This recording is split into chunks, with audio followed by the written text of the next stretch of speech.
It is South African wildlife's open secret and its greatest shame. We are the only country in the world to permit large-scale captive lion farming and also to permit the export of lion bones, mainly to the Asian market.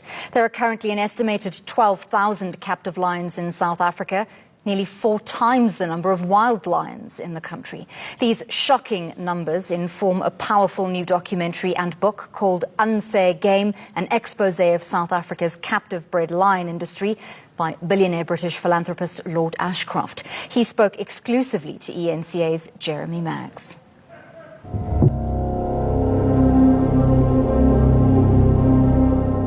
A clearly concerned Lord Ashcroft spoke exclusively to me in an extended interview from Belize in Central America. Distressing photographic and video evidence of the cruelty inflicted on farmed lions was collected during the undercover operation and is featured in our discussion, awarding the interviewers with a sensitive disposition. What is most concerning is the claim that authorities in South Africa are aware of the practice and do little or nothing about it.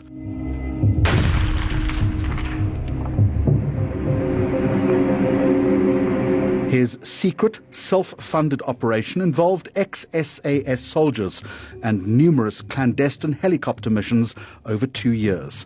It is this country's greatest wildlife shame.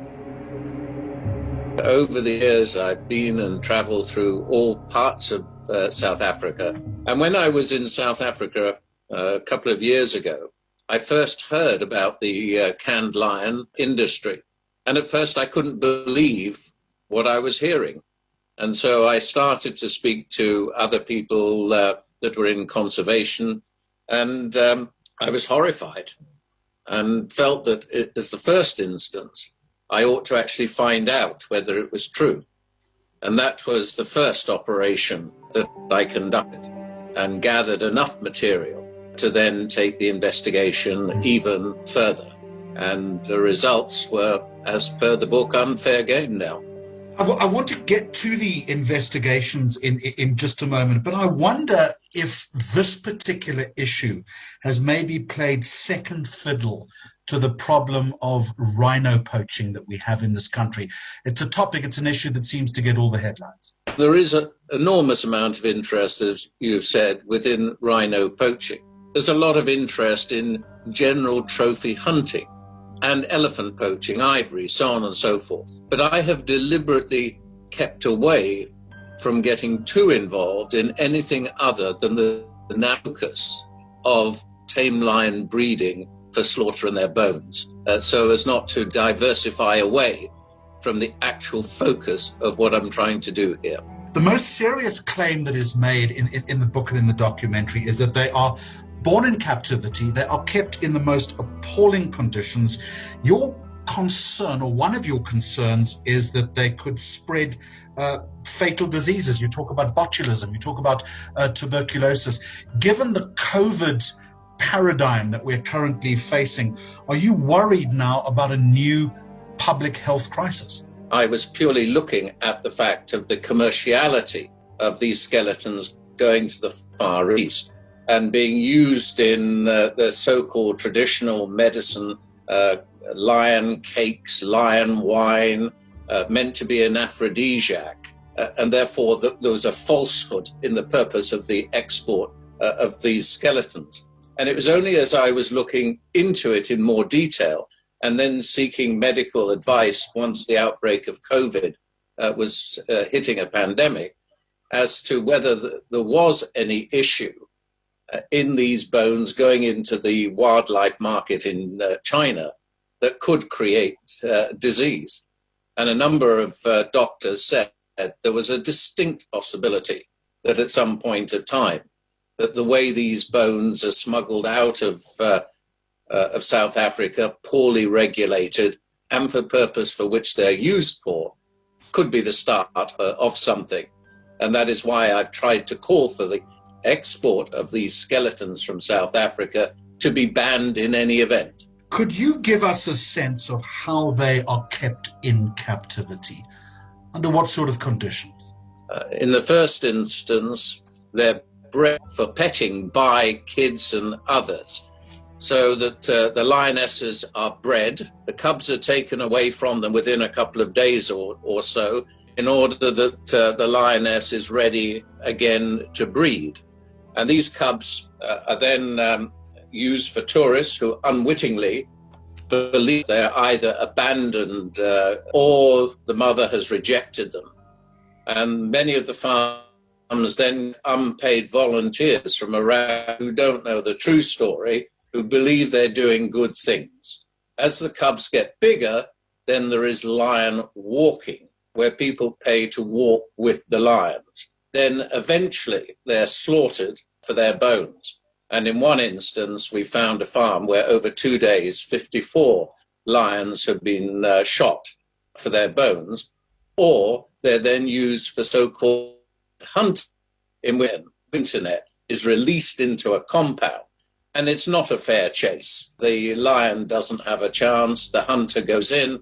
In some cases, the lion doesn't run away. It doesn't try. It's used to human beings. Then shot, and then the hunter or the lion kill shot.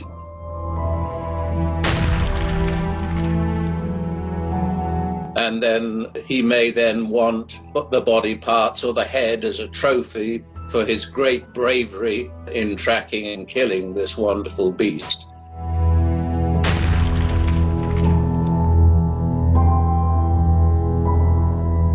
Or the lion is added to the pool of bones that then get exported. They're often in small compounds, a very bad diet of often rotting food, and there is no real care for these animals. How sophisticated is this operation? Is it run by groups of individuals, or is there a network? There's probably up to 200 farms now, mainly in your northwest province. And it's often in remote areas. It's very difficult to get into the compounds. The fences are both high, barbed wire, patrolled, very secretive. I am sure that the farms that I flew over at a few hundred feet in a helicopter, they'd never seen a helicopter overfly them. It didn't take long for that information to go to other farms. So yes, it is highly organized, and the smuggling routes through Johannesburg airport in the main, and it's not as though it's just happened in the last year or two. This industry probably started at the turn of the century, and because of poor regulation, enormous corruption, it's able to thrive. The book claims that you have presented this to a senior police officer or police officers, and you'll tell me that the evidence that you have presented has been roundly rejected. Yes, and we detail that in detail in the book, and we have named the police officer in charge of that aspect of the law. Total corruption from top to bottom, from the politicians down to the local law enforcement people. Am I correct in saying that you've also approached the South African High Commissioner in London? Yes, and heard nothing back. But that's not surprising.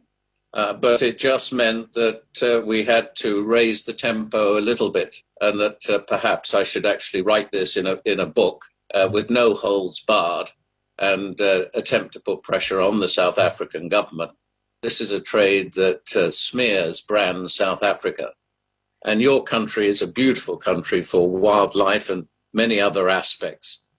And this one particular area for a few people up mainly in the Northwest Province, and the cruelty and the barbaric treatment, and how the lions suffer, even shot. And you will have seen some of the film where one lion was shot 9 times before it finally died, is not something that your country should be proud of.